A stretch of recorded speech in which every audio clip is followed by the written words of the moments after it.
പാലക്കാടിന്റെ മണ്ണിൽ കാലുകുത്തിയാൽ കയ്യും കാലും വെട്ടിക്കളയും എന്ന് പറഞ്ഞ CPMന്റെ BJPയുടെ മുന്നിലേക്ക് MLA കാറിൽ വന്നിറങ്ങുകയാണ് രാഹുൽ മാങ്കൂട്ടം. അതിന്റെ വീഡിയോകൾ ഇപ്പോൾ വൈറലാവുകയാണ്. ആ വീഡിയോകൾ ആദ്യം പ്രേക്ഷകർ ഒന്ന് കാണുക. എന്താണ് വീടുകളിൽ കയറുകയാണോ? ജനാധിപത്യപരമായ എല്ലാ പ്രതിഷേധങ്ങളെയും സ്വാഗതം ചെയ്യുന്നു. കണ്ടല്ലോ, രാഹുൽ മാങ്കൂട്ടം ഒളിച്ചിരിക്കുന്നു, വീട് പൂട്ടി പോയി. രാഹുൽ മാങ്കൂട്ടം ഇനി ഒരിക്കലും രാഷ്ട്രീയത്തിലേക്ക് വരില്ല, രാഹുൽ മാങ്കൂട്ടത്തിന്റെ രാഷ്ട്രീയ ജീവിതം അവസാനിച്ചു എന്ന് പറഞ്ഞിടത്തു നിന്ന് രാഹുൽ മാങ്കൂട്ടം വീണ്ടും ഉയർത്തെഴുന്നേൽക്കുകയാണ്. ഇത് പലർക്കുമുള്ള മറുപടിയാണ്. 38 ദിവസം ശേഷം 38 ദിവസമാണ് അദ്ദേഹം നിയമസഭയിൽ വന്നു. ഒരു ദിവസം, അതിനുശേഷം നിയമസഭാ സമ്മേളനങ്ങൾ അദ്ദേഹം പങ്കെടുത്തില്ല. പിന്നീട് മണ്ഡലത്തിൽ ഒരു പരിപാടിക്കും അദ്ദേഹം പങ്കെടുത്തിരുന്നില്ല. ഇപ്പോൾ 38 ദിവസത്തിന് ശേഷമാണ് രാഹുൽ മാങ്കൂട്ടം പാലക്കാട് തന്റെ ജനങ്ങളെ, തന്നെ ജയിപ്പിച്ച തന്റെ ജനങ്ങളെ കാണാനായി അദ്ദേഹം എത്തിയിരിക്കുന്നത്. ഒറ്റയ്ക്കല്ല വന്നത്, അദ്ദേഹത്തോടൊപ്പം ഷാഫി പറമ്പിനോടൊപ്പം എപ്പോഴും ഷാഫി പറമ്പിന്റെ കൂട്ടാളികളായി നിൽക്കുന്ന നിഖിൽ കണ്ണാടി, പ്രക്ഷോഭ് എന്നിവർക്കൊപ്പമാണ് അദ്ദേഹം പാലക്കാടിന്റെ മണ്ണിലേക്ക് എത്തിയത്. മാത്രമല്ല, രാഹുൽ മാങ്കൂട്ടം പാലക്കാടിലേക്ക് എത്തിയാൽ അവിടെ രാഹുൽ മാങ്കൂട്ടത്തെ തടയാനായി പന്തലൊക്കെ കെട്ടി വലിയ പ്രതിഷേധമൊക്കെ നടത്താനിരുന്നവരൊക്കെ ചമ്മി നാറിപ്പോയി എന്നാണ് ഇപ്പോൾ കേൾക്കുന്നത്. മാത്രമല്ല, അവരിപ്പോ പറയുന്നത്, ഞങ്ങൾ പറഞ്ഞത് പൊതുപരിപാടികളിൽ പങ്കെടുത്താലേ ഞങ്ങൾ പ്രശ്നമുണ്ടാക്കൂ, സ്വകാര്യ പരിപാടിയിലൊക്കെ പോകുന്നത് ഓരോരുത്തരുടെ ഇഷ്ടമല്ലേ എന്നുള്ളതാണ്. ഒരു MLA എന്ന രീതിയിലാണ് അയാൾ സ്വകാര്യ പരിപാടിയിലും പങ്കെടുക്കുന്നത്. അല്ലാതെ രാഹുൽ മാങ്കൂട്ടം, അടൂരുള്ള ഒരു രാഹുൽ മാങ്കൂട്ടത്തിനെ പാലക്കാട് ആരെങ്കിലും അദ്ദേഹത്തിന്റെ സുഹൃത്തുക്കൾ ഉണ്ട് എങ്കിൽ നീ ഒന്ന് വീട്ടിൽ വന്നിട്ട് പോകുന്നു പറഞ്ഞ് ചിലപ്പോൾ വിളിക്കുമായിരിക്കും. അല്ലാതെ പാലക്കാട് അദ്ദേഹം പോകണമെങ്കിൽ അത് അദ്ദേഹം നിന്ന് ജയിച്ച മണ്ഡലമാണ്. അവിടെ അദ്ദേഹം ഓരോ വീടുകളിലും അദ്ദേഹം പോകുന്നു. അവിടുത്തെ മുൻ ജില്ലാ പഞ്ചായത്ത് പ്രസിഡന്റ് സേവിയറിന്റെ വീട്ടിൽ പോകുന്നു, സേവിയറിനെ കാണുന്നു. അപ്പോ രാഹുൽ മാങ്കൂട്ടം കളി മാറ്റി കളിച്ചു തുടങ്ങുകയാണ്. അതായത്, ഞാൻ തെറ്റൊന്നും ചെയ്തിട്ടില്ല, എന്നോടൊപ്പം തെറ്റ് ചെയ്തവർ അല്ലെങ്കിൽ എന്നോടൊപ്പം ഉണ്ടായിരുന്നവർ അല്ലെങ്കിൽ അവരുടെ സമ്മതപ്രകാരം മാത്രമേ ഞാൻ എല്ലാം ചെയ്തിട്ടുള്ളൂ.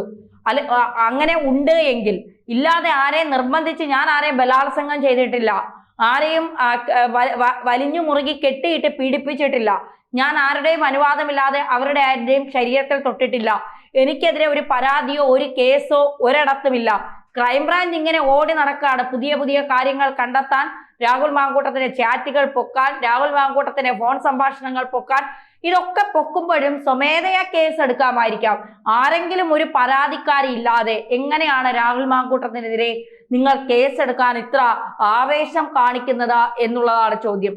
കോൺഗ്രസിലെ യുവ നേതാക്കളിൽ ഏറ്റവും പ്രധാനപ്പെട്ട ഒരു വ്യക്തിത്വം തന്നെയായിരുന്നു രാഹുൽ മാങ്കൂട്ടം. തന്നെ ആയിരുന്നു എന്ന് പറഞ്ഞാൽ ഇപ്പോൾ അല്ലേ എന്ന് ചോദിച്ചാൽ, കുറച്ചു നാളുകളായി അദ്ദേഹത്തിന്റെ രാഷ്ട്രീയ ജീവിതത്തിൽ ഉണ്ടായ കുറെ പ്രശ്നങ്ങൾക്കിടയിൽ നിന്ന് അദ്ദേഹം അതായത് സജീവമായി വരുന്നേ ഉള്ളൂ പൊതുയിടങ്ങളിലേക്ക്. അതുകൊണ്ട് അദ്ദേഹം നേരത്തെ എടോ വിജയ എന്ന് വിളിക്കാൻ ധൈര്യമുള്ള ഒരു കോൺഗ്രസ് നേതാവ്. ഒരുപക്ഷെ സതീശൻ പോലും പിണറായിയെ കാണുമ്പോൾ മുട്ടുവിറച്ചായിരിക്കും നിൽക്കുന്നത്.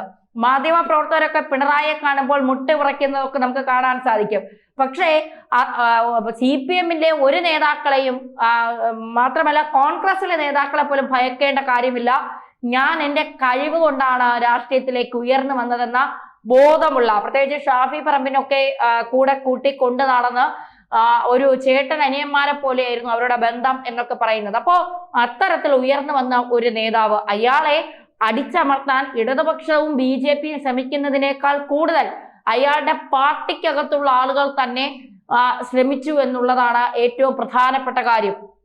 അതുകൊണ്ട് അദ്ദേഹത്തിനെതിരെയുള്ള വാർത്തകൾ അല്ലെങ്കിൽ അദ്ദേഹത്തിനെതിരെയുള്ള ആക്ഷേപങ്ങൾ, ഇതൊക്കെ തെളിവുകളൊക്കെ പലയിടത്തും ചോർത്തി നൽകിയതും പലതരത്തിലുള്ള അത് സൈബർ ഇടങ്ങളിലൊക്കെ എത്തിയതും പാർട്ടിക്കകത്തുള്ളവർ എന്നുള്ള ആരോപണം തന്നെയാണ് പലരും ഉന്നയിച്ച് രംഗത്തെത്തുന്നത്. എന്തായാലും ഇപ്പോ പന്തലൊക്കെ കെട്ടി രാഹുൽ മാങ്കൂട്ടത്തെ തളയ്ക്കാം എന്ന് കരുതിയിരുന്നവർക്ക് വല്ലാത്തൊരു പണിയാണ് കിട്ടിയിരിക്കുന്നത്. കാരണം രാഹുൽ മാങ്കൂട്ടത്തെ സംബന്ധിച്ചിടത്തോളം രാഹുൽ മാങ്കൂട്ടം രാഷ്ട്രീയത്തിലേക്ക് വരുന്ന യൂത്ത് കോൺഗ്രസിന്റെ സംസ്ഥാന അധ്യക്ഷനാവുന്ന വളർച്ച പെട്ടെന്നായിരുന്നു. അദ്ദേഹം ഒരു പ്രവർത്തകനിൽ നിന്ന് ഒരു സ്ഥാനത്തേക്ക്, ഒരു അധ്യക്ഷന്റെ സ്ഥാനത്തേക്കുള്ള വളർച്ച പെട്ടെന്നായിരുന്നു.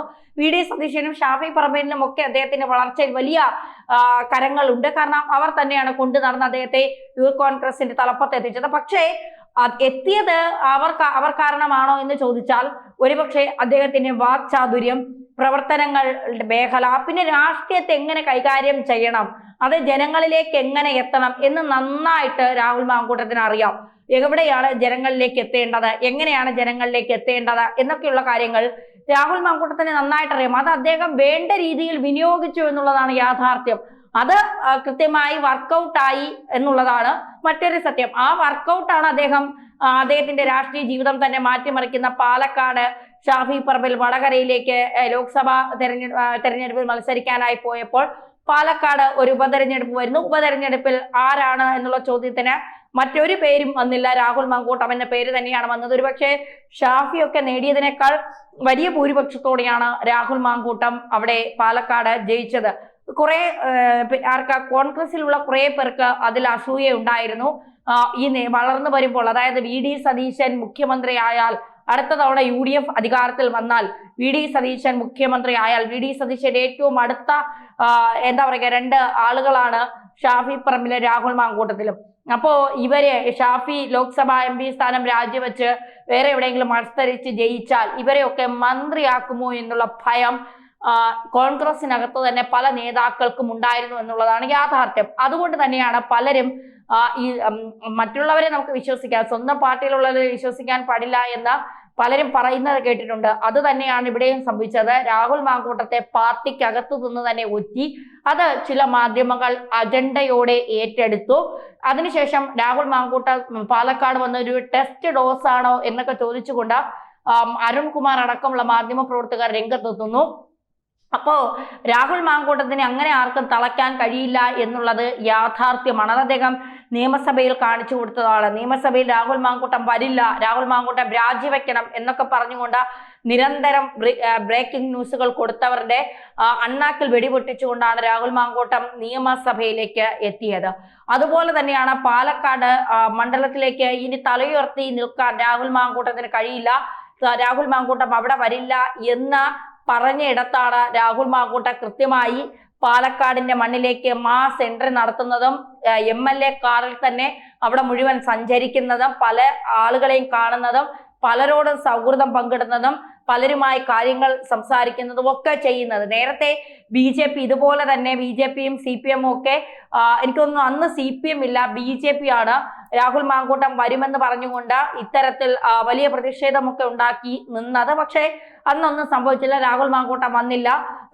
എതിർപ്പുമായി പ്രക്ഷോഭവുമായൊക്കെ വന്ന BJP നാണം കെട്ട് നാറി അവിടെ എന്നുള്ളത് അന്നും പറഞ്ഞ ഒരു കാര്യം തന്നെയാണ് ഇന്നും പറയാനുള്ളത്. ആരും 100% പെർഫെക്റ്റ് അല്ല.